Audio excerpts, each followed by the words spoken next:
Kai kalbam apie karjerą, dažniausiai žmonės galvoja apie tai, kaip susiradus darbą kažkokioj tai bendrovėje, kur bus labai smagu. Žmonės galvoja apie tokias bendrovės kaip Google arba Microsoft ir prisimena filmukus apie tai, kaip ten yra žaidimų kambariai, kaip ten yra nemokamos sultys, sofkutės ir kaip darbuotojus išveža į piknikus 3 kartus per metus ar kažką tai panašaus.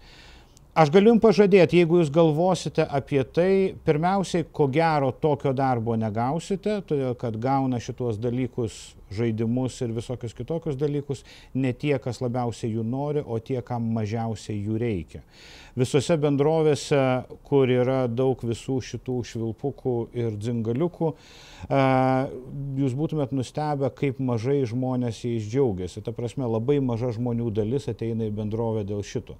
Žmonės ateina kažkur tai dirbti ir didžiausią laimę patiria tada, kai jų patys didžiausi gebėjimai ir žinojimai, išskirtiniai gebėjimai ir žinojimai atitinka tai, ko bendroviai labiausiai iš jūsų reikia.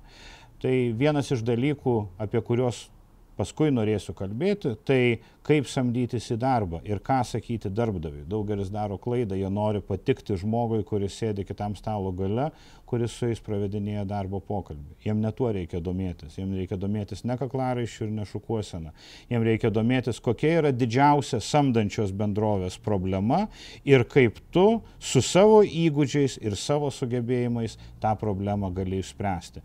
Jeigu jūs pats savo atsakysite į klausimą, tai galima sakyti 90% tikimybė, kad jūs būsit priimtas į darbą toj bendrovėj, kur jūs norėsit dirbti.